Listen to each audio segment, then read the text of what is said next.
Bismillah.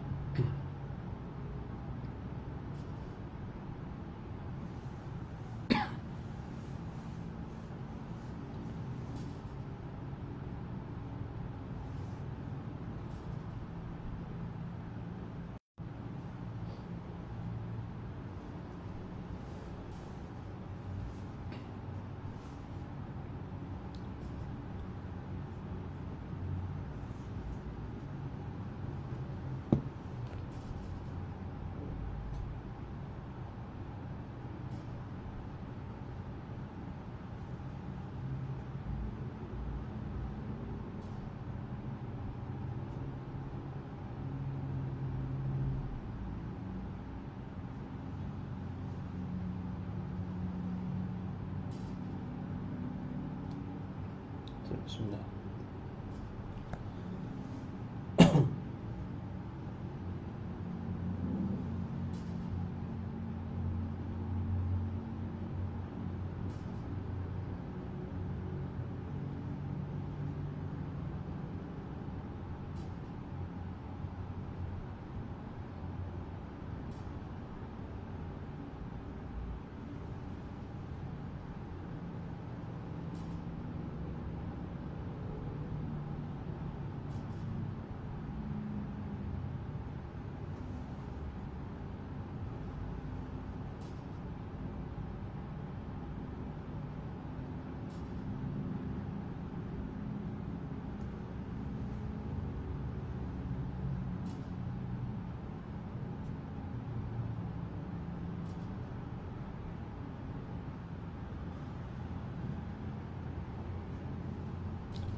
Bismillahirrahmanirrahim.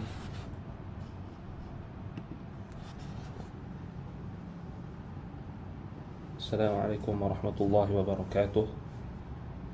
Alhamdulillahi rabbil alamin. Wabihi nasta'in ala umuri dunya waddin. Wa sallallahu wasallam ala nabiyyina Muhammadin wa ala alihi wa sahbihi ajma'in. Amma ba'du. Alhamdulillah, bersyukur kita pada Allah Subhanahu wa taala. Pada malam ini kita dapat bertemu untuk kita membahaskan satu tajuk, iaitulah berkenaan dengan firman Allah Subhanahu wa taala, la ikraha fid din, iaitulah tiada paksaan di dalam agama. Baik. Baik, jadi kalau kita lihat ayat ini adalah salah satu ayat daripada surah Al-Baqarah ayat 256.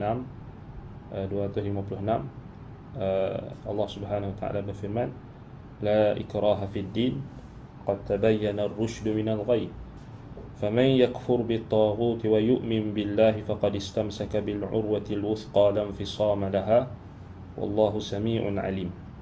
Yang bermaksud tidak ada paksaan dalam agama Islam. La ikraha fid din. Qad tabayyana ar-rushd min al-ghayy. Kerana sesungguhnya telah nyatalah kebenaran, petunjuk Islam daripada kesesatan, yakni kekufuran. Tabayyana, qad tabayyana ar-rushd min al-ghayy.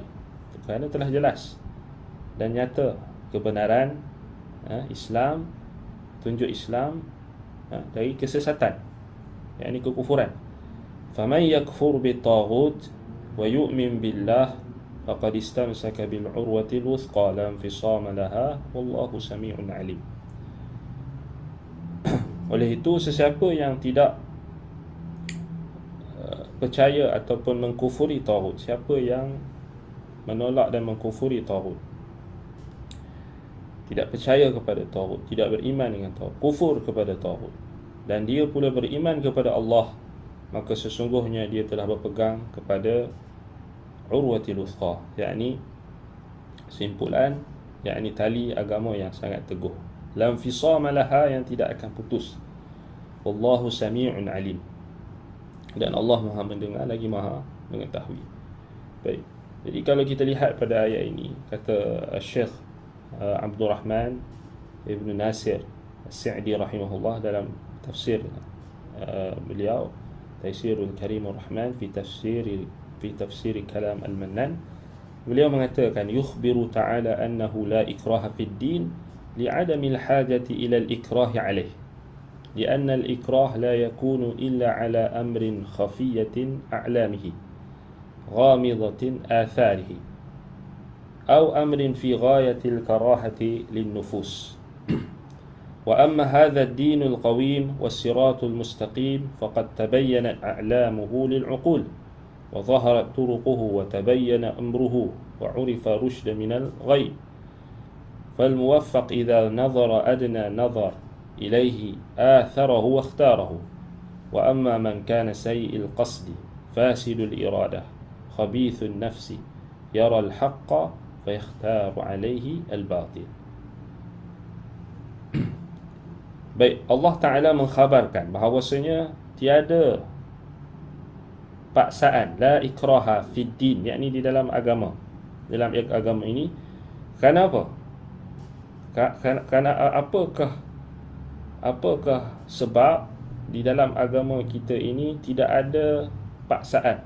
Maknanya tidak ada istilah kita memaksa orang yang bukan Islam untuk masuk Islam. Kita kena faham, tidak ada istilah dalam agama kita ni kita nak ajak orang masuk Islam, kita paksa dia. Tak ada. Sebab Allah kata la ikraha fid din. Tidak ada paksaan dalam agama. Apa maksud tidak ada paksaan dalam agama dalam konteks ayat ini?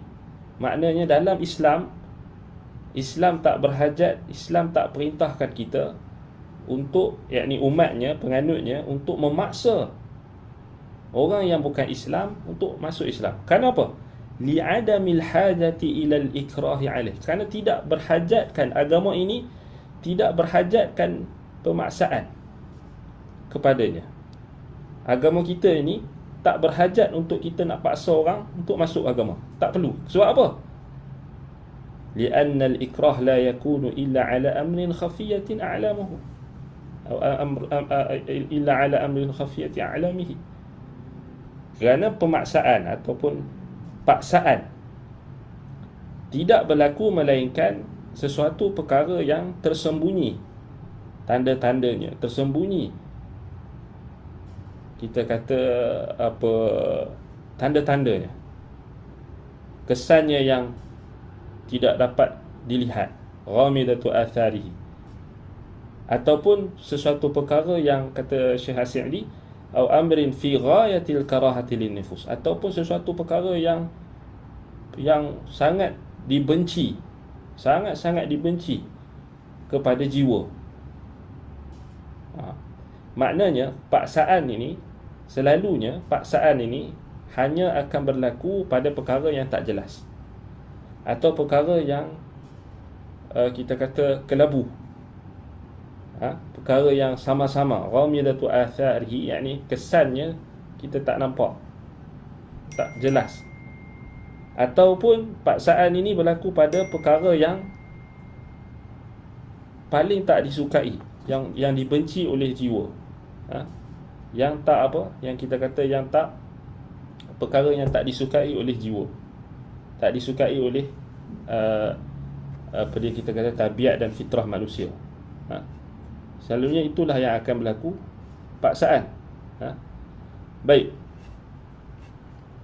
Ada dengar ke? Kerana takut cakap sorang-sorang ni. Tak ada komen lagi ni. Ada orang tengok ke tak tengok ke? Macam mana? Ya.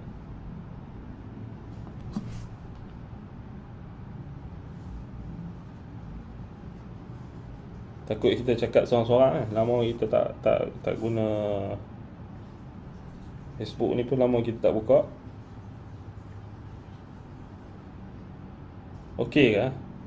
Ada ni ke? Cuba respon sikit kat komen. Okey dengar. Takut kita cakap sorang-sorang lagi kena ulang balik letih. Baik, jadi apa dia, kita balik pada kita punya perbahasan tadi, iaitulah apa? Kenapa selalunya perkara yang perlukan kepada paksaan ni ada tiga. Kata Syekh Abdul Rahman ibn Nasir As-Sa'di rahimahullah, perkara yang perlukan kepada paksaan ni ada 3.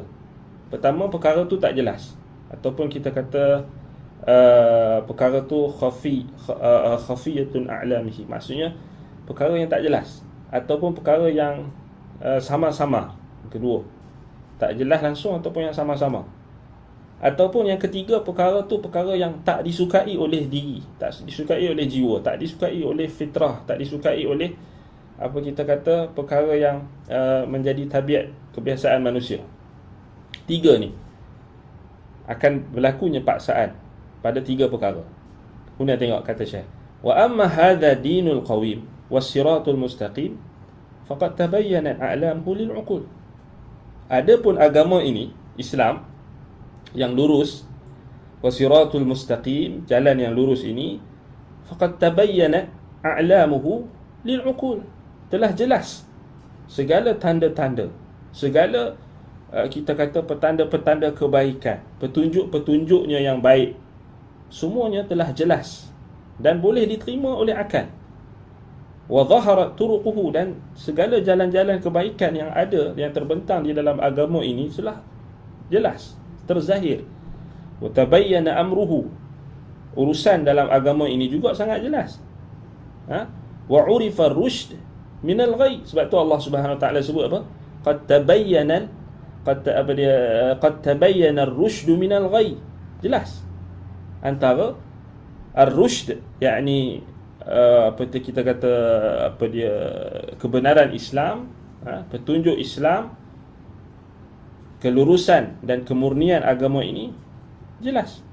Tabayyana, qad tabayyana ar-rushd min al-ghayy. Jelas apa dia, petunjuk Islam, kebenaran Islam tu jelas dari kita kata berbanding kesesatan. Jelas daripada kesesatan, maknanya boleh semua orang boleh nampak. Tak ada yang rumit, tak ada yang tersembunyi, kan? Baik, sebab itulah kata Syekh, fal muwaffaq idza nazara adna nazar ilaihi atharahu wa ikhtarahu. Orang yang mendapat taufik, orang yang mendapat petunjuk, jika dia melihat dengan kadar yang minima sekalipun kepada kebenaran agama ini, agama Islam, kesan-kesan yang dia lihat, bagaimana Islam itu diamalkan, bagaimana umat Islam itu terbukti dengan keberadaan Islam dan umat Islam di dalam masyarakat, di dalam apa kita kata dunia ini, memberikan perbezaan dan memberikan kita kata apa, satu bentuk keamanan. Dan orang yang dia tengok kebenaran Islam ini dengan pandangan yang minima sekalipun, dia akan pasti akan menerima Islam. Dia akan pilih Islam dan dia akan lebihkan Islam dan dia akan menerima. Atharahu wa ikhtarahu, kata Syekh. Dia akan melebihkan Islam dan dia akan pilih Islam. Wa amma man kana sayyi'ul qasdi fasidul iradah. Adapun orang yang tujuan dia itu dah buruk, fasidul iradah, kehendak dia pun kehendak yang rosak, khabithun nafs, iaitulah apa, buruk dia punya jiwa dia. Maknanya kehendak dia rosak, tujuan dia tujuan yang jahat, khabithun nafs, akhlak dia pun tak baik, jiwa dia pun hanya memikirkan perkara-perkara yang kotor, yang jijik. Yaral haq fayakhtar alaihi al-batil. Dia tengok kebenaran Islam, dia akan pilih juga kebatilan, walaupun dia dah nampak kebenaran, kelurusan, kemurnian agama Islam.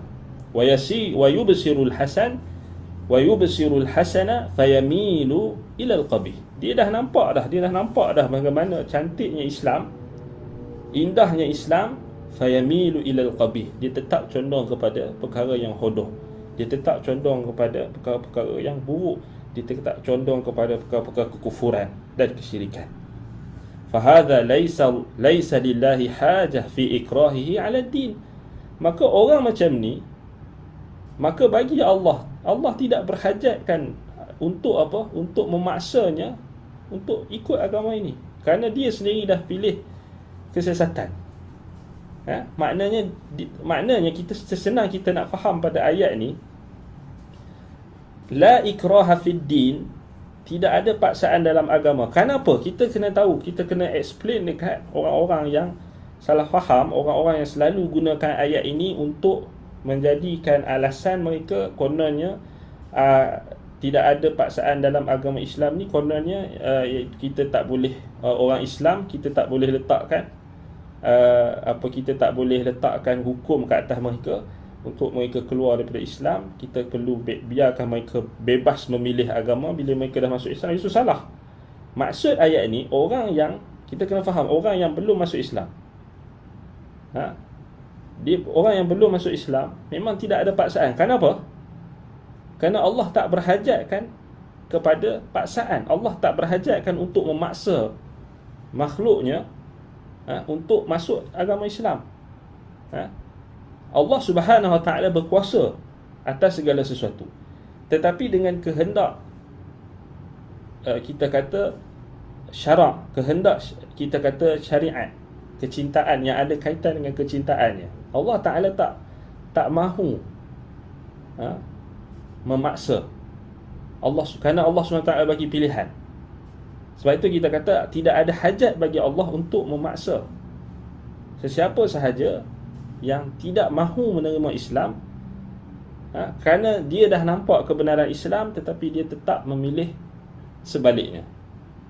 Itu maksud yang kita kena faham. Maksud, jadi bila kebenaran Islam ni dah jelas, perlu tak kita nak paksa? Tak perlu. Kenapa? Kerana benda yang dah jelas, kecantikan, keindahan, kelurusan, kemurnian agama ini, kesempurnaan agama ini tidak berhajat kepada paksaan. Kerana kita dah sebut tadi, benda yang dipaksa ni hanya 3. Benda yang tak jelas, benda yang sama-sama, atau benda yang orang tak suka. Jadi Islam ini bagi jiwa yang murni, bagi jiwa yang suci, bagi hati yang boleh terima, dia akan terima. Macam mana sekalipun, walaupun pandangan dia, pandangan yang minima terhadap agama ini, dia pasti akan pilih agama ini. Dia akan pasti akan lihat keindahan agama Islam ini. Kenapa? Allah Ta'ala dah kata apa? Qad tabayyana ar-rusydu minal ghayy. Dah jelas. Jadi tak perlu pada paksaan. Itu tak perlu pada paksaan. Kan? Sebab tu kalau kita tengok dalam dalam tafsir Al-Quranil Azim oleh Al-Hafidh Ibn Kathir rahimahullah, kata beliau ketika mentafsirkan ayat ini, la ikraha fid din, tidak ada paksaan dalam agama, ai la tukrihu ahadan ala ad-dukhul fi dinil islami fa innahu bayyinun wadihun jaliyun dalailuhu wa barahinuhu la yahtaju ila an yukraha ahadun ala ad-dukhul fihi. Subhanallah. Makna ayat ini, kata Imam Ibn Kathir rahimahullah, la tukrihu ahadan. Tak, Allah perintahkan kepada kita umat Islam, jangan kamu memaksa seorang pun untuk masuk ke dalam agama Islam ini. La tukrihu ahadan ala ad-dukhuli fi dinil Islam. Jangan kamu paksa sesiapa pun untuk masuk ke dalam agama Islam, fa innahu bayyinun wadihun. Kenapa? Kerana agama ini sudah jelas. Wadihun, jaliyun dalailuhu, sangat jelas dalil-dalilnya, petunjuk-petunjuknya, barahinuhu, bukti-buktinya. La yahtaju ila an yukraha ahadun ala ad-dukhuli fihi. Tidak berhajatkan untuk pemaksaan, untuk memaksa sesiapa pun untuk masuk ke dalam agama ini. Bal man hadahu Allahu lil Islam wa syaraha sadrahu wa nawwara basiratahu dakhala fihi ala bayyinah.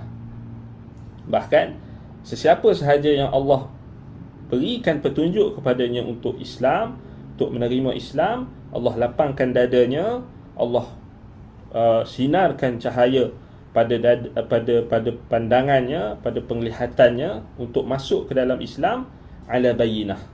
Sebab di atas apa? Di atas bukti, di atas kita kata dalil yang kukuh, bukti yang sangat jelas. Adapun orang yang a'ma, man a'ma Allahu qalbahu, orang yang Allah butakan mata hatinya, wa khatama ala sam'ihi wa basarihi fa innahu la yufiduhu ad-dukhul fi ad-din mukrahan maqsura. Adapun orang yang Allah Ta'ala telah tutup hatinya, Allah butakan pandangan mata hatinya, Allah tutupkan pendengaran dan penglihatannya, dia tidak nampak kebaikan Islam, maka tidak berfaedah untuknya kalau dia masuk Islam dalam keadaan, walaupun dalam keadaan paksaan. Sebab itulah kalau kita lihat disebutkan ayat ini, kata Imam Ibn Kathir, وَقَدْ ذَكَرُوا أَنَّ سَبَبَ نُزُولِ هَذِهِ الْآيَةِ فِي قَوْمٍ مِنَ الْأَنصَارِ وَإِنْ كَانَ حُكْمُهَا عَامًا. Disebutkan oleh para ulama, sebab nuzul bagi ayat ini ialah merujuk kepada turunnya pada berkenaan dengan orang-orang Ansar, satu kaum di kalangan Ansar, walaupun hukumnya adalah hukum yang secara umum. Sebab itu kalau kita lihat balik,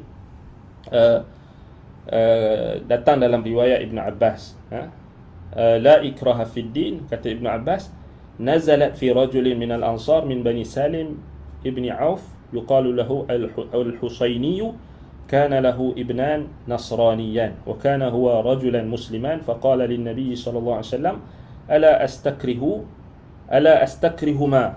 astakrihumma fa innahuma qad abaya illa an-nasraniyah, fa anzalallahu fi dhalik.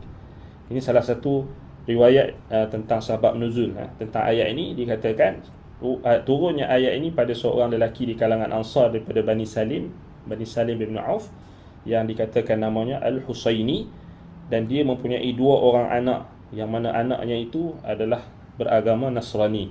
Ini maknanya dulu dia Nasrani, kemudian dia masuk Islam, tapi anak dia tu tak mau masuk Islam. Wa kana huwa rajulan musliman, dia seorang yang Islam. Lalu dia pun berkata kepada Nabi sallallahu alaihi wasallam, faqala li Nabi sallallahu alaihi wasallam, ala astakrihahuma fa innahuma qad abaya illa nasraniyah. Dia kata kat Nabi, boleh tak aku nak paksa anak aku, kedua-dua anak aku ini, kerana sesungguhnya mereka tak mahu melainkan mereka tak mahu melainkan nak kekal dalam agama Nasrani. Maka turunlah ayat ini. Baik, maknanya kalau kita lihat, yang menunjukkan kepada kita bahawasanya itu salah satulah sababun nuzul. Walaupun memang ada pendapat ulama, satu pendapat ulama yang mengatakan ayat ini dimansuhkan. Maknanya dimansuhkan dengan ayat qital. Makna ayat peperang, ayat Allah Ta'ala perintahkan waqatiluhum hatta la takuna fitnah.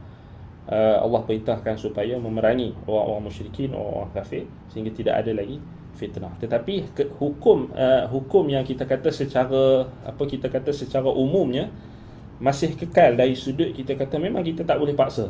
Memang kita tak boleh paksa orang yang yang di luar agama Islam untuk masuk Islam, kerana tak ada faedah. Sebab kita dah sebut ayat ni, kita faham memang Allah SWT tak bagi kita paksa. Betul. Cuma kita nak tengok di sini beberapa syubhat tentang ayat ni. Baik, tadi kita dah faham ayat ini secara umum lah. Jadi kalau kita nak faham dengan lebih lagi, maka boleh rujuk dalam tafsir ulama yang muktabar. Tadi kita bagi satu kefahaman yang umum. Maknanya ayat ini pada asalnya merujuk kepada orang yang bukan Islam, yang di luar agama Islam. Kita tak boleh paksa dia, sebab tak berhajat pun nak paksa. Sebab apa? Sebab agama ini telah jelas. Qad tabayyana ar-rusydu minal ghayy. Maknanya keindahan Islam, kecantikan Islam, kemurnian Islam, kesempurnaan agama Islam ni dah jelas sangat. Kelebihan agama Islam ni dah jelas sangat.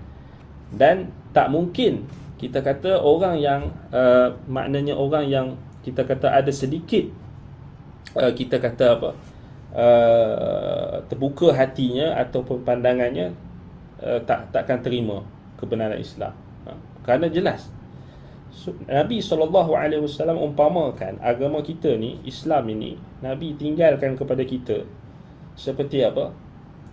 Seperti lailuha kanahariha. Nabi SAW bagi tahu betapa jelasnya perumpamaan, betapa jelasnya agama kita ni tak ada langsung perkara yang tersembunyi, tak ada langsung kita kata perkara yang tak jelas, semuanya jelas. Dan terang serta sempurna.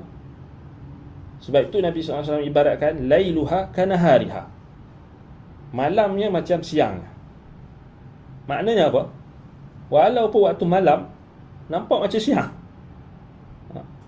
Kalau hari ni orang pakai phone, kan. Dia ada kamera tu, dia boleh apa, dia ada apa, night mode kan, night mode. So dia boleh, dia kalau ditangkap gambar walaupun dalam gelap, walaupun cahaya tak berapa jelas, tapi kalau dia ambil gambar dalam apa dia, ada waktu malam, dia akan nampak macam siang juga, nampak macam siang. Macam tu yang nak bagi tahu kan, lailuha kanahariha, malamnya macam siang. La yazighu anha illa halik, tidak ada yang tergelincir ataupun tidak ada yang menyeleweng ataupun tergelincir daripadanya, melainkan orang itu orang yang celaka. Tidak ada orang yang berpaling daripada Islam, melainkan orang tu memang dia sendiri yang pilih untuk merosakkan dirinya, untuk mencampakkan dirinya dalam kebinasaan, untuk mencelakakan dirinya sendiri. Sebab tu ayat ni kita kena faham, la ikraha fid din qad tabayyana ar-rusydu minal ghayy. Jelas.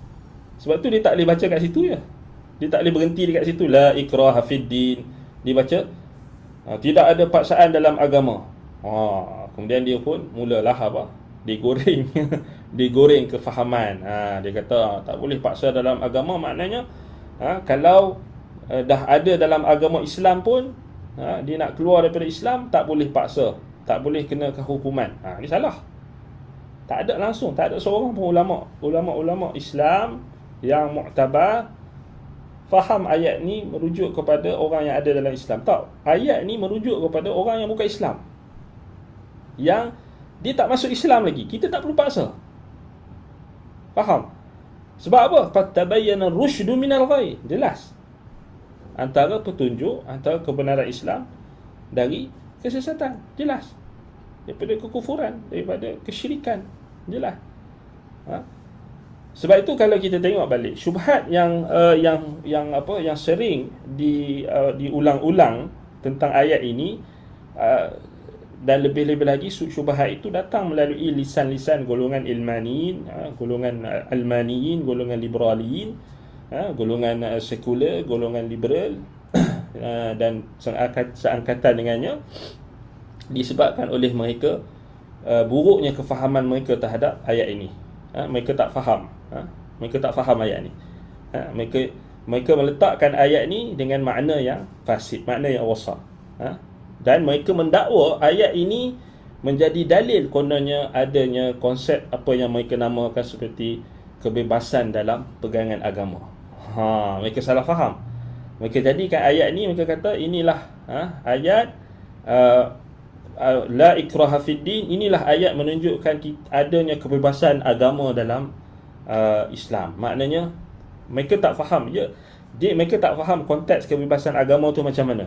Maknanya mereka memutlakkan kebebasan sehingga orang yang berada dalam agama Islam, orang yang berada dalam wilayah Islam pun, bagi mereka tak perlu kenakan hukuman, tak perlu ditetapkan ke atasnya had riddah, itulah hukum murtad. Tidak perlu kena apa-apa kerana kebebasan agama, la ikraha fid din. Dia akan main ayat ni. Sebab tu orang Islam wajib mengetahui kefahaman yang benar tentang ayat ini. Ayat ni sangat jelas. Sebab itu kita kata Al-Quran ni, kalau kita faham sekerat-sekerat, sesat. Sebab tu kena baca habis. La ikraha fid din qad tabayyana ar-rusydu minal ghayy. Kemudian Allah kata fama yakfur bi taghut wa yu'min billah faqad istamsaka bil urwatil wuthqa lam fisama laha wallahu samiun alim. Kemudian ayat ni perlu difahami dengan kefahaman yang difahami oleh Nabi SAW dan para sahabat. Tak boleh kita faham ikut terjemahan semata-mata. Sebab itu syubhat yang berlaku, mereka mengatakan ayat ini mereka kata menunjukkan adanya kebebasan dalam i'tiqad, kebebasan dalam agama. Maknanya siapa saja yang nak pilih agama, dia berhak untuk pilih agama. Dan dia berhak juga untuk meninggalkan agama Islam. Dia berhak untuk murtad. Wal'iyadhu billah. Dan mereka mengatakan juga ayat daripada ayat ini juga mereka mengatakan maknanya tidak boleh dihukum orang yang berada dalam agama Islam yang nak keluar daripada Islam. Ini kita kata syubhat yang paling besar sekali, yang dia akan berulang-ulang lah daripada dulu sampai sekarang, sama je dia punya syubhat tu. Baik, Jadi puncanya kerana pertama sekali kenapa datang syubhat ni, kerana confirm lah kita kata kerana mereka hanya mengambil makna yang tidak lengkap dan mereka tidak kefahaman mereka pun tak betul sebenarnya. Maknanya mereka hanya mengambil mutasyabihat dan mereka meninggalkan yang muhkam. Baik. Sebab tu kalau kita tengok balik, syubhat ni muncul kita kata dia bersamaan dengan munculnya teori-teori nazariyat al-gharbiyah, teori-teori yang datang daripada barat, khususnya bersifat aqliyah, yang bersifat kita kata falsafah yang apa kita kata menyesatkan, dan juga masuk tersebar di kalangan orang Islam, dan masuklah juga kita kata tersebarlah juga satu asas ataupun satu mabda' yang disebut sebagai hurriyatul i'tiqad, kebebasan untuk beragama. Makna mabda' ataupun asas ini, bagi mereka seorang manusia itu, seorang insan itu, dia berhak untuk memilih apa sahaja yang dia nak percaya, dan berhak untuk menyembah apa sahaja yang dia suka, tanpa perlu dipaksa ataupun tanpa perlu ada apa kita kata halangan daripada mana-mana pihak. Sebab tu kalau perkara ini kalau kita tengok balik disentuh oleh antaranya kalau kita tengok boleh rujuk dalam kitab Al-Islam wa Ideologiyatil Insan oleh Samih Atif Zaid. Dia ada sebut benda ni. Maknanya ni kalau kita tengok balik asalnya memang daripada fikrah daripada ideologi barat. Maksudnya mabda' hurriyatul i'tiqad ataupun kebebasan untuk beragama ataupun kebebasan untuk beriktikad atau untuk mempercayai apa sahaja yang kita suka. Sehinggalah mereka memutlakkan kebebasan itu sehingga sampai tahap menjadi sehina-hina makhluk, sampai ada yang menyembah perkara-perkara yang jijik. Ada yang sembah tikus, ada yang sembah alat kemaluan, alat sulit manusia, seperti mana yang berlaku di Jepun, seperti mana yang berlaku di India dan sebagainya. Kalau kita tengok, maknanya sampai tahap perkara itu dijadikan sebagai satu asas, satu prinsip yang kemudiannya prinsip ini dicedok dan juga disebarkan pula oleh golongan-golongan liberaliyin, golongan-golongan liberal dan juga golongan-golongan aqlaniyin, golongan-golongan kita kata yang mereka hanya nak ikut akal mereka semata-mata. Dan kalau kita tengok balik, yang paling bahaya sekali bila percubaan untuk kita kata melegalkan ataupun nak nak menjadikan hal tersebut sebagai diterima syariat, bila disembunyikan kesesatan tersebut ataupun doktrin ini dengan wajah syar'i, dengan wajah syariat, lalu dianggap sebagai perkara ini adalah perkara yang diterima oleh syarak, lalu didatangkanlah ayat Al-Quran untuk kononnya nak menyokonglah doktrin tadi. Mereka kata la ikraha fid din. Ini kan.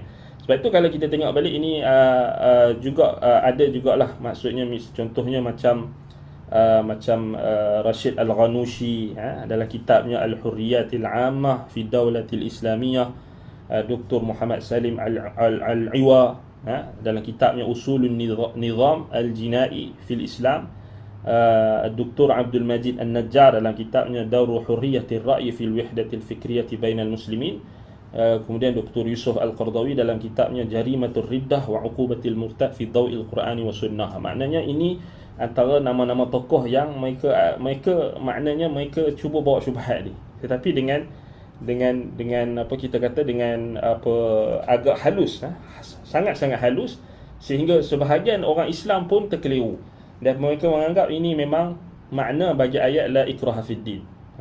Jadi ini kita kata bahaya. Sebab tu kalau kita tengok balik, dia jadi masalahnya bila ada orang-orang Islam yang menghalalkan perkara yang pada dasarnya perkara itu adalah perkara yang sesat, ataupun mereka menampakkan seakan-akan pandangan hurriyatul i'tiqad, kebebasan beragama yang kita kata yang secara mutlak, ataupun kebebasan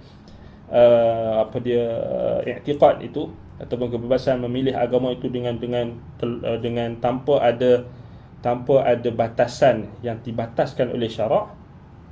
secara mutlak kebebasan tersebut, maka inilah yang menyebabkan berlakunya kecelaruan dalam masyarakat Islam itu sendiri. Baik. Jadi kalau kita tengok balik, adapun bagi bagi orang-orang yang minal rasikhina fil ilm, yakni ulama-ulama ummah, yakni orang-orang Islam yang benar-benar berada di atas jalan yang benar, iaitu ulama-ulama ahli sunnati wal jamaah, mereka yang Allah Ta'ala sifatkan sebagai warasikhuna fil ilmi, yaquluna amanna bihi kullu min indi rabbina. Mereka beriman dengan apa sahaja yang datang daripada Tuhan, datang dalam Al-Quran. Sebab itu mereka beriman dengan Al-Quran secara keseluruhannya, dan mereka tidak menyanggahi ayat-ayat Al-Quran, kalam Allah itu, dengan hawa nafsu mereka. Bahkan kalau ada syubhat, kalau ada perkara-perkara yang sama, mereka akan kembalikan kepada kefahaman yang muhkam, ayat yang muhkamah, yang jelas, dan mereka tidak menjadikan Al-Quran itu sebagai satu kita kata ayat yang yang bercanggah antara satu sama lain. Sebab itu kalau kita tengok balik, syubhat yang tersebar tentang ayat la ikraha fid din ini, kalau kita tengok balik syubhat kita sebut tadi, mereka kata ayat ini menunjukkan kebebasan i'tiqad, kebebasan agama, sehingga mereka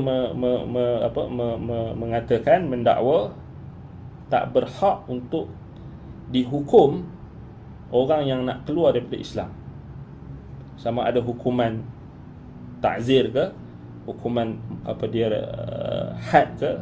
Had maknanya had bagi riddah, had bagi murtad maknanya hukum bunuh. Jadi itu lagi mereka tak sukalah.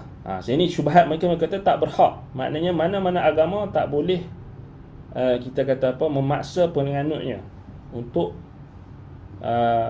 tak boleh keluar daripada agama.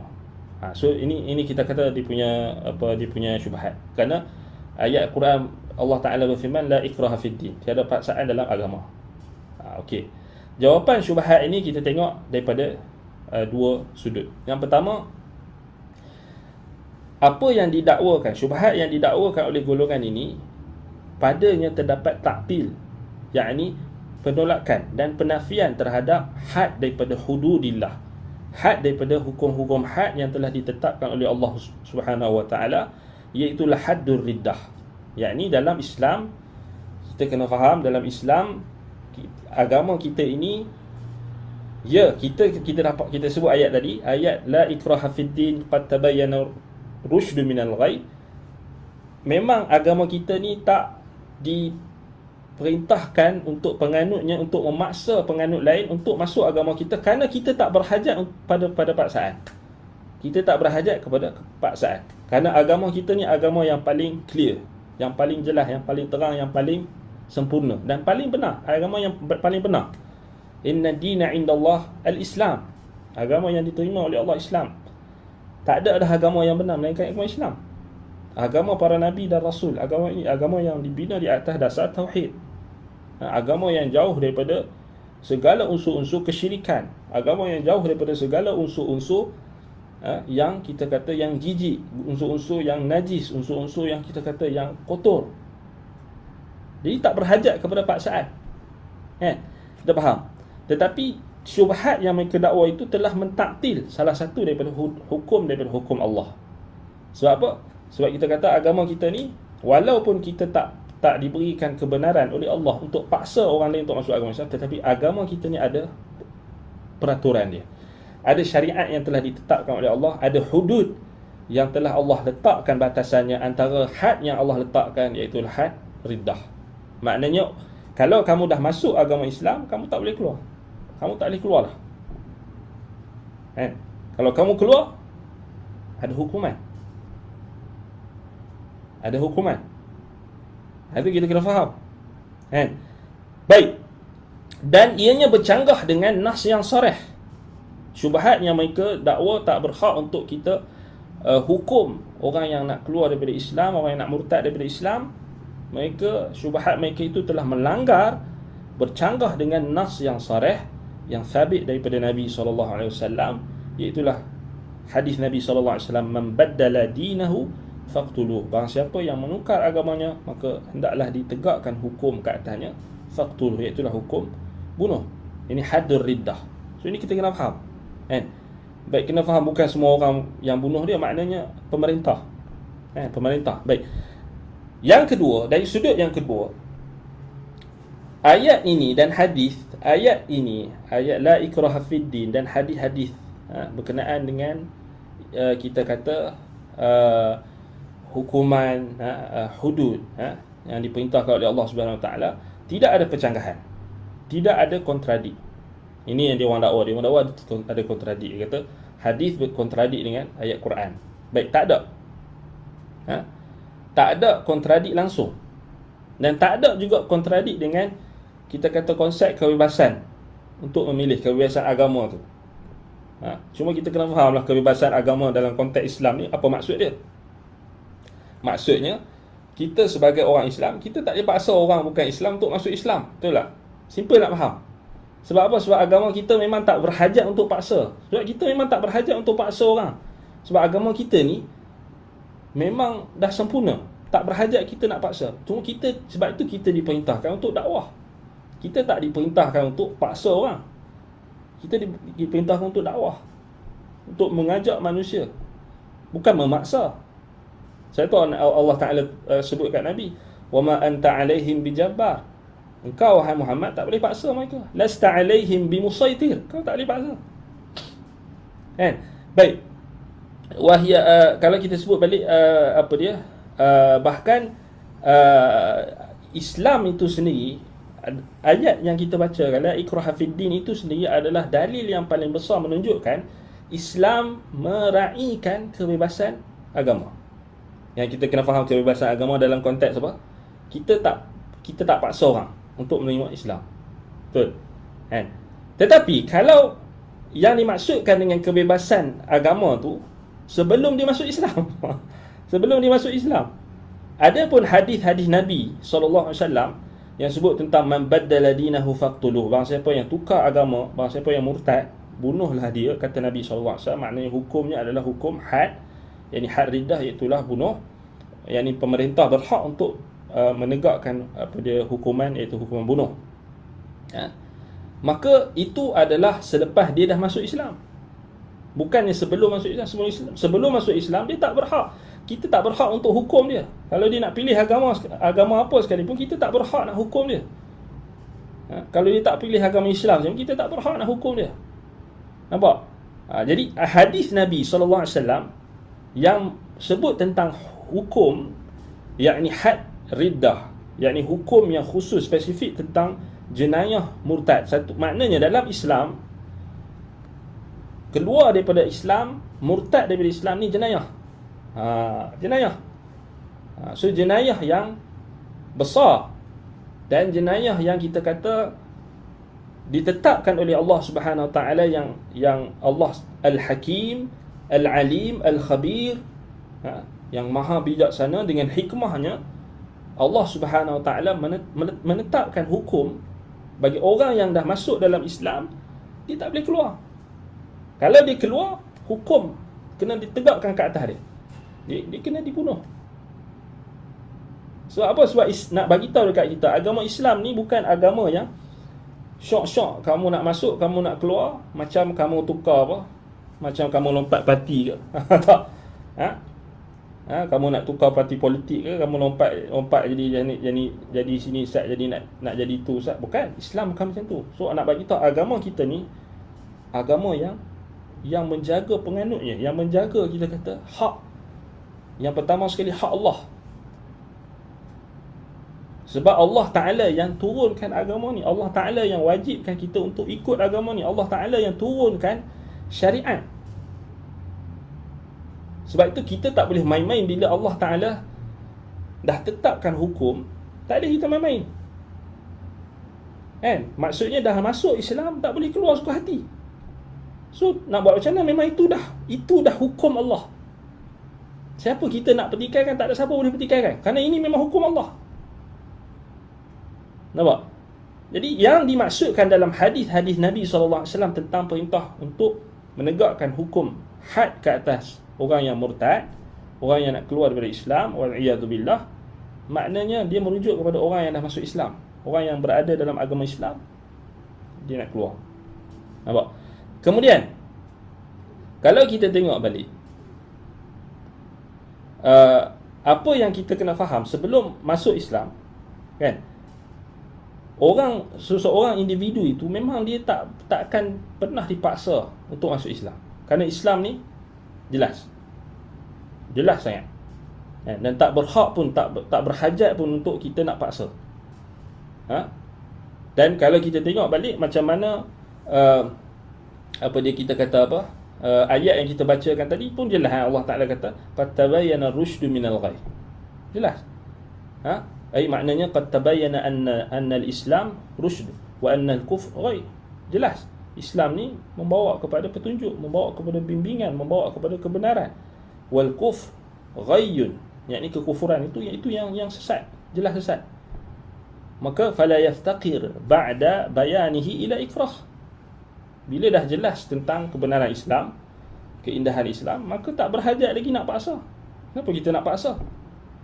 Benda yang orang sukarela terima. Tengok dalam sejarah, mana ada tentera-tentera Islam paksa? Tengok zaman Umar, tengok zaman Abu Bakar, zaman Umar. Ada ke? Zaman Umar, maksudnya sampai buka Baitul Maqdis. Adakah Umar paksa Ahlul Kitab ketika itu untuk menerima Islam? Tak dipaksa, kan? Begitulah juga dalam sejarah. Kalau kita tengok dalam sejarah-sejarah yang berikutnya, tak ada paksaan. Bahkan orang sukarela terima Islam kerana mereka nampak kebenaran Islam.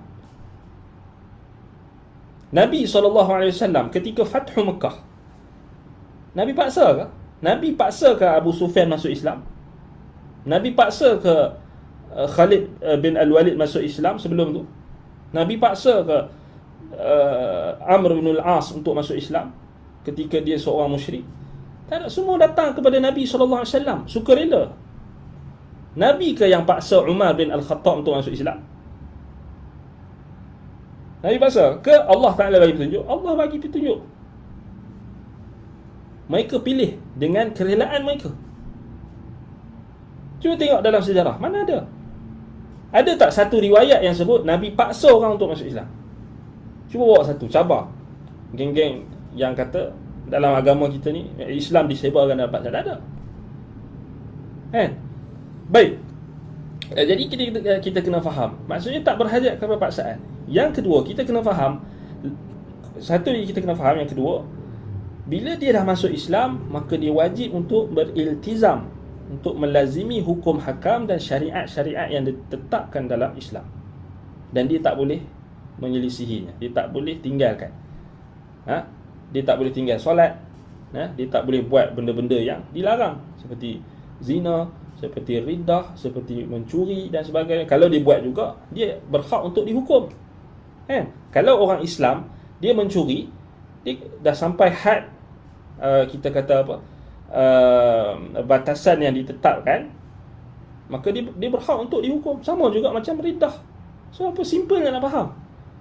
Kalau dia berzina, maka dia berzina, kemudian terbukti dia berzina itu dengan adanya sama ada pengakuan dia ataupun adanya 4 orang saksi, maka ditegakkan hukum had ke atas orang yang Islam yang melakukan jenayah. Simple nak faham. Jadi murtad pun sama jenayah macam bila dia dah masuk Islam, dia kena iltizam dengan hukum-hukum yang ditetapkan dalam Islam, syariat yang ada dalam Islam. Bila dia murtad, dia berhak untuk dihukum. Nampak? Sebab kita kena faham.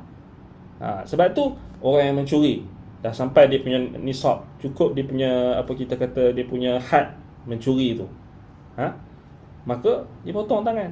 Orang yang minum arak dalam Islam, ditegakkan had, disebat 80 ataupun 40, kan? Sama jugalah orang yang keluar daripada Islam, murtad, maka ditegakkan had riddah. Sebab nak bagi tahu kat kita, agama kita ni agama yang mulia, agama yang bukan macam agama-agama lain. Kamu boleh nak pindah randah, kamu boleh tukar macam tukar baju, tak? Ni agama Islam. Sebab tu agama ni agama yang kita kata yang nak jaga maslahat. Maslahat manusia itu sendiri. Sebab itu maqasid Islam, maqasid yang syariat yang diperintahkan untuk dijaga pertama sekali agama. Sebab itu ditegakkan hukum had ke atas orang yang murtad. Sebab nak jaga agama ni. Kalau orang masuk Islam, kemudian dia boleh suka hati keluar murtad, esok masuk balik, esok murtad tanpa ada hukuman, jadi fauda lah, jadi sia-sia lah. Nampak? Sebab nak jaga. Nampak? Baik. Sebab itulah kalau kita tengok balik apa yang berlaku kan, kalau kita tengok balik apa yang berlaku dalam sejarah Islam.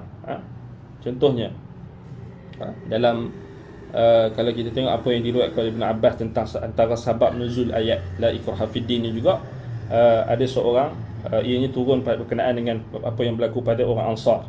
Adanya seorang wanita yang pada asalnya dia seorang kita kata Yahudi, ataupun seorang yang disebutkan maqlah, yakni dia tak dapat anak. Kalau dia lahir dia anak dia mati kan. Kemudian dia pun bernazar.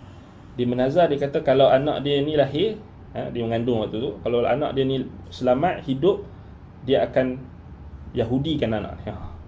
Dia akan Yahudikan anak ni. Kemudian maksudnya dia daripada Yahudi Bani Nadir lah.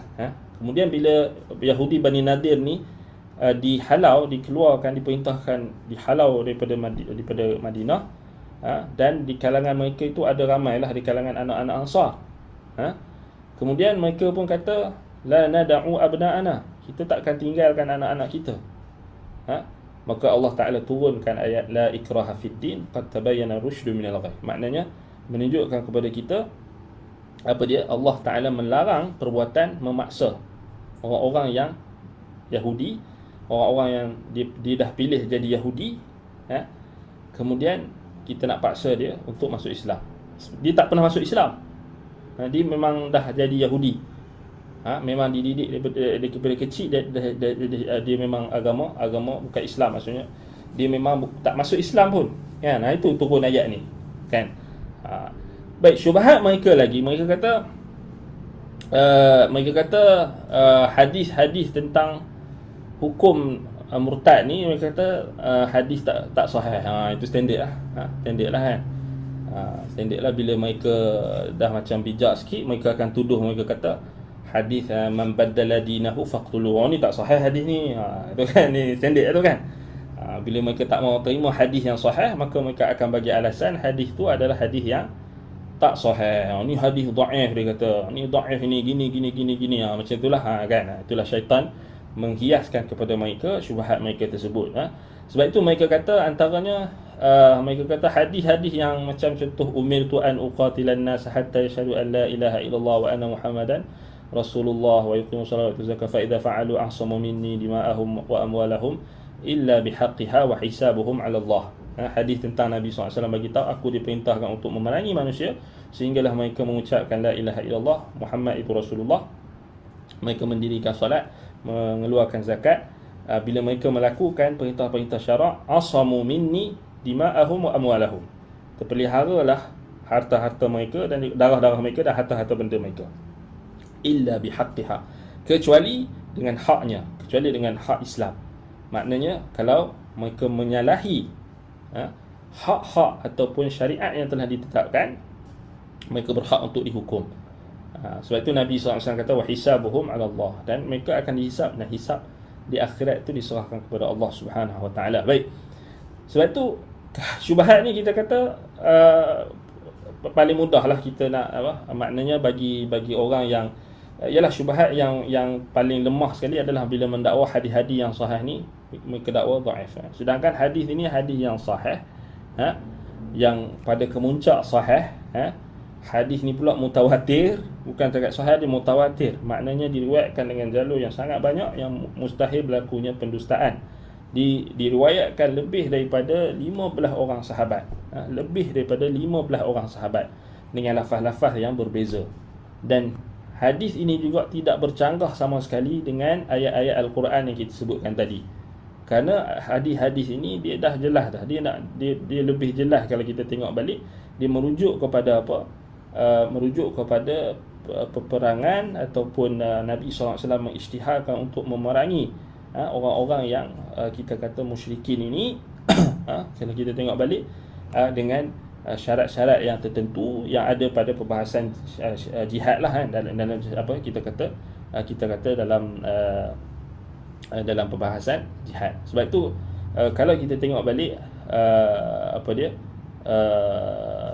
kata Syekhul Islam Ibn Taymiyah rahimahullah berkenaan dengan hadis-hadis ini, katanya al-qital huwa liman yuqatiluna idza aradna izhar dinullah. Idza aradna izhar dinallah. Baik, perintah untuk memerangi. Ini adalah orang yang bila kita nak zahirkan Islam, bila nak zahirkan agama Allah, mereka nak perang kita. Nampak? Sebagaimana firman Allah Ta'ala, wa qatilu fi sabilillah alladhina yuqatilunakum wa la ta'tadu innallaha la yuhibbul mu'tadin. Perangilah musyrikin di jalan Allah, yakni perangilah di jalan Allah ini orang-orang yang yuqatilunakum, yang memerangi kamu, wa la ta'tadu, dan jangan kamu melampaui batas. Innallaha yuhibbul mu'tadin. Sesungguhnya Allah tak menyukai, tak menyintai orang yang melampaui batas. Dalam surah Al-Baqarah ayat 190. Baik. Falaysa al-maqsud idzan min al-qital irghamil musyrikin wa ikrahihim ala dukhul al-Islam. Ayat ni tak ada seorang pun ulama tafsir faham atau ulama Islam yang muktabar faham ayat ini maksudnya perang tu maksudnya paksa orang-orang kafir untuk masuk Islam. Tak ada. Kan? Buktinya dalam Islam sebelum perang maka didakwah dulu. Kemudian diberikan pilihan sama ada mereka nak bayar jizyah, mereka terima Islam, atau mereka kena bayar jizyah, ataupun mereka nak diperangi. Ada option. Nampak? Kalau mereka terima syarat-syarat, maka tak diperangi. Mereka bebas untuk mengamalkan agama mereka. Dan buktinya sangat banyaklah dalam sirah Nabi kita SAW dan Khulafaur Rashidin. Tidak ada pun satu yang mempraktikkan ayat ini dengan memaksa orang kafir untuk masuk Islam. Dan tak ada pun satu kita kata apa, futuhat, yakni pembukaan orang Islam di negara-negara yang bukan Islam atau negara-negara yang tak kenal Islam lagi. Tidak ada pun satu yang kita dengar dalam riwayat mereka memaksa. Sebab itu kalau kita tengok balik, ini disaksikan sendiri oleh orang-orang kafir. Contohnya macam penyaksian seorang Nasara, seorang Nasrani Mesir. Apa yang berlaku, contohnya macam apa yang diakui oleh doktor ataupun seorang ahli sejarah, Dr. Aziz Suryal Atiyah, Suryal Atiyah, dalam kitabnya Tarikh Al-Masihiyah Al-Syarqiyah, sejarah Kristian Timur, sejarah agama Kristian Timur, Tarikh Al-Masihiyah Al-Syarqiyah, Dr. Aziz Suryal Atiyah. Dia kata apa? Amma al-Arab faqad atau فقد أتوا لتحرير القبط فقد أتوا لتحرير القبط من هذه الأغلال بيزنطية، إذ كان موقفهم من أهل الكتاب أو أهل الذمة موقفا كريما وسمحا، تأكدت فحواه من واقع العهد العمري الذي كفل للأقباط حريتهم الدينية بشكل لم ينعموا أو لم ينعموا به أبدا تحت النير البيزنطي. Baik, apa maksudnya? Dia kata ada pun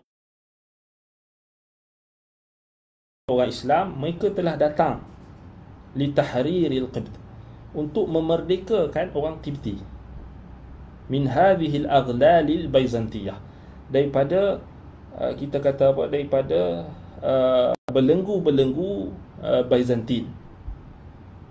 Kerana kana mawqifuhum min ahli al-kitab atau ahli al-dhimmah mawqifan kariman wa samhan. Kerana pendirian orang Islam ini, pendirian mereka terhadap ahlul kitab ataupun ahlul dhimmah, pendirian mereka adalah pendirian yang sangat mulia dan pendirian yang sangat penuh toleransi. Awak, ini bukan orang Islam cakap, ni orang Kristian. Orang Kristian. Mu'arrikh, yang sejarawan Kristian yang bernama Dr. Aziz Suryal Atiyah. Seorang Kristian Qibti.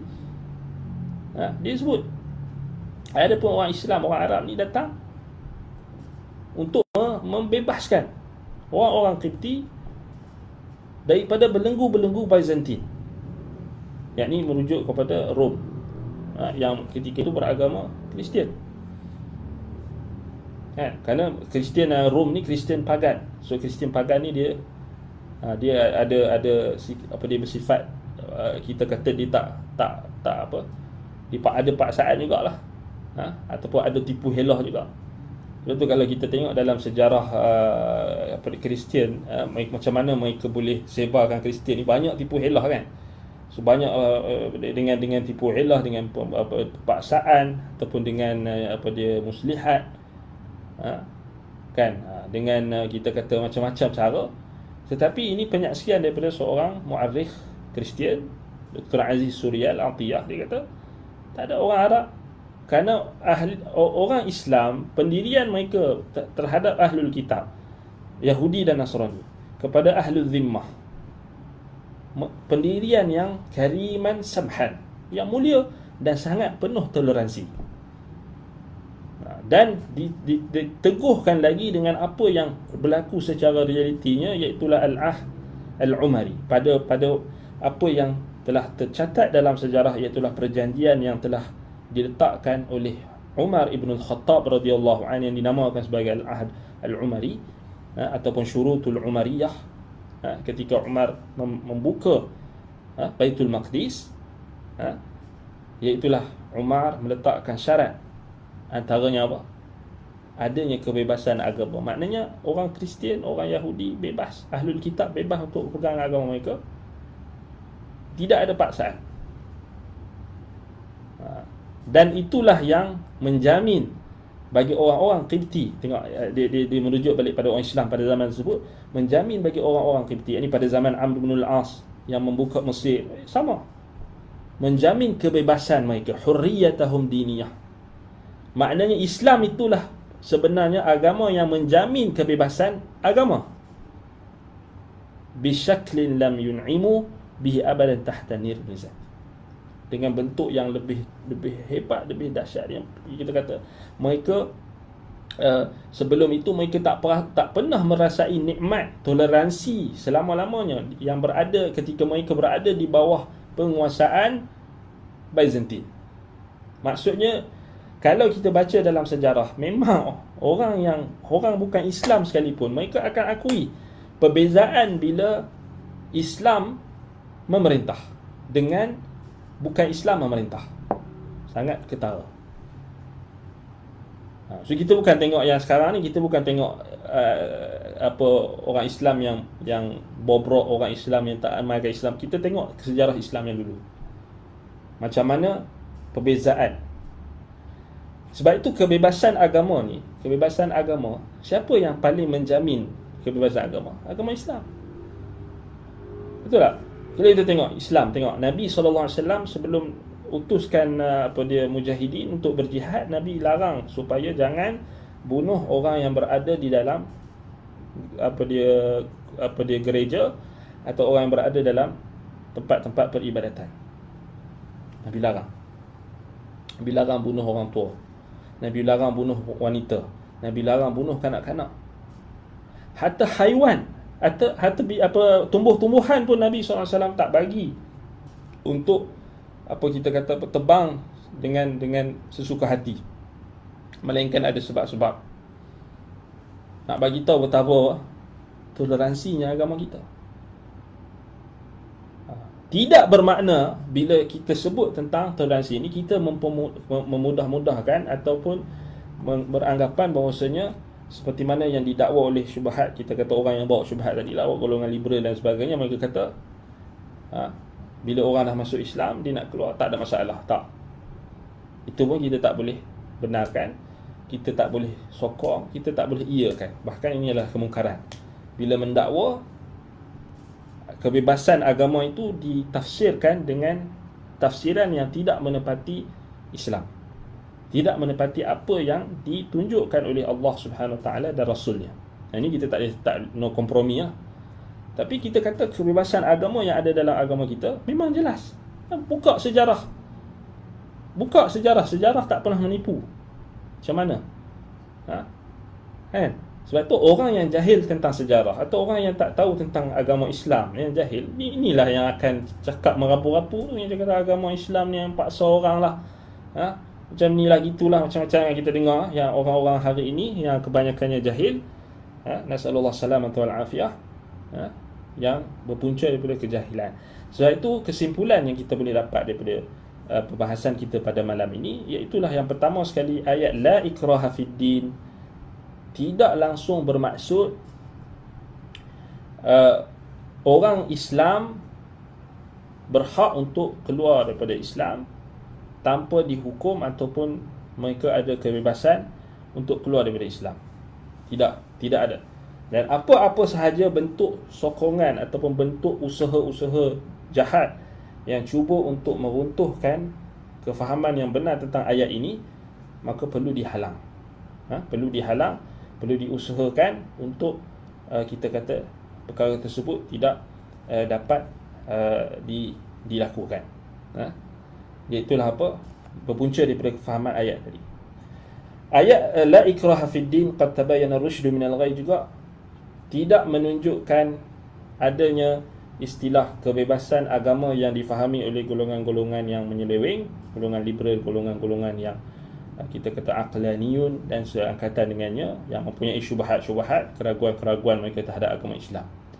Ayat la ikraha fid din qad tabayyana ar-rusydu minal ghayy maknanya sebelum orang itu masuk Islam, kita tak boleh paksa dia untuk masuk Islam. Tetapi bila dia dah masuk Islam, dia perlu beriltizam, perlu melazimi hukum-hukum yang terdapat dalam Islam. Kalau dia keluar daripada Islam, dia murtad, maknanya dilazimkan ke atasnya hukum had, yakni murtad. Itu ada perbahasan lah, adakah istitabah, ada istitabah atau tak, ada dia perlu taubat dulu ke tak, itu ada perbahasan dia. Tapi secara umumnya perlu ditegakkan hukum lah. Maksudnya kalau dia, supaya apa? Supaya Islam tu terjaga. Macam tu cara Allah nak jaga agama kita. Bila orang nak keluar, maknanya ada hukum. Walaupun hukum tu tak dipraktikkan atau dipraktikkan, sama ada dipraktik atau tak dipraktikkan, tapi hukum tetap hukum, tak boleh berubah, tak boleh diubah. Walaupun tak dilaksanakan, tapi tetap kena disampaikan, diajar dan disampaikan. Paling kurang orang Islam dia tahu. Dia tahu. Macam jenayah-jenayah lain, ada had, ada hukum had, ada hukum qisas, ada hukum had, ada hukum ta'zir. Macam itulah, sama macam riddah murtad.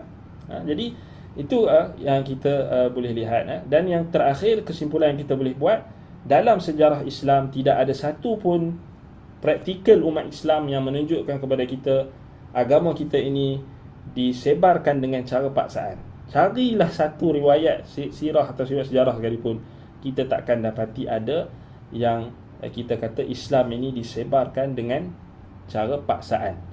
Dengan cara paksaan. Tidak benar sama sekali sebarang tuduhan-tuduhan yang jahat terhadap agama kita yang mulia ini. Dan yang terakhir, bagi umat Islam, maka mereka perlu menggembling usaha dan daya tenaga mereka untuk mempelajari agama ini dengan benar, menyebarkan agama ini berdasarkan sumber yang utama, sumber yang sahih, berdasarkan Al-Quran, As-Sunnah dan ijma' salaful ummah, bukan berdasarkan cakap-cakap atau berdasarkan sangkaan ataupun berdasarkan apa kita kata kesesatan ataupun penyelewengan. Dan itulah yang akan membantu untuk kita sama-sama mengukuhkan umat Islam. Dan sudah tentulah perkara paling penting sekali adalah pengukuhan dari sudut akidah, pengukuhan syariat, pengukuhan akidah, itu yang paling penting dan perlu berterusan lah. Perlu berterusan, sebab kita tak boleh harap sahaja semata-mata untuk apa kita kata pihak-pihak tertentu. Kita tak boleh harap semata-mata orang politik, orang yang pegang pemerintahan dan sebagainya semata-mata untuk menegakkan apa kita kata hukum atau syariat. Tetapi masyarakat Islam itu sendiri yang perlu sedar bahawasanya kesemua individu-individu yang berada di dalam agama Islam ini bertanggungjawab, bukan pada satu pihak saja. Masyarakat Islam itu sendiri bertanggungjawab untuk menjelaskan tentang kebenaran Islam, menjelaskan tentang kita kata syubhat-syubhat, keraguan-keraguan yang cuba didatangkan terhadap ayat-ayat Al-Quran, terhadap kalam Allah, Al-Quran dan juga hadis-hadis Nabi SAW. Baik, jadi ana rasa cukup setakat itu. Semoga Allah Subhanahu Wa Taala memberkati apa yang kita sampaikan, menjadikan kita semua sentiasa dibimbing oleh Allah Subhanahu Wa Taala untuk kita mati dalam keadaan Islam, untuk kita sentiasa istiqamah di atas agama Allah yang benar ini, mati dalam keadaan Islam, dan kita minta lindung kepada Allah Subhanahu Wa Taala daripada segala keburukan, fitnah sama ada zahir dan batin, khususnya melibatkan usaha-usaha yang cuba untuk kita kata meruntuhkan pegangan dan akidah serta syariat yang dipegang oleh umat Islam. Semoga Allah Subhanahu Wa Taala memberkati apa yang kita sampaikan. Baik, rasa tak ada soalan kot. Baik, aqulu qawli hadza wa astaghfirullah li wa lakum. Subhanakallahumma wa bihamdika asyhadu an la ilaha illa anta astaghfiruka wa atubu ilaik. Wa sallallahu ala Muhammadin wa ala alihi wa sahbihi wa baraka wa sallam. Walhamdulillahi rabbil alamin. Wassalamu alaikum warahmatullahi wabarakatuh.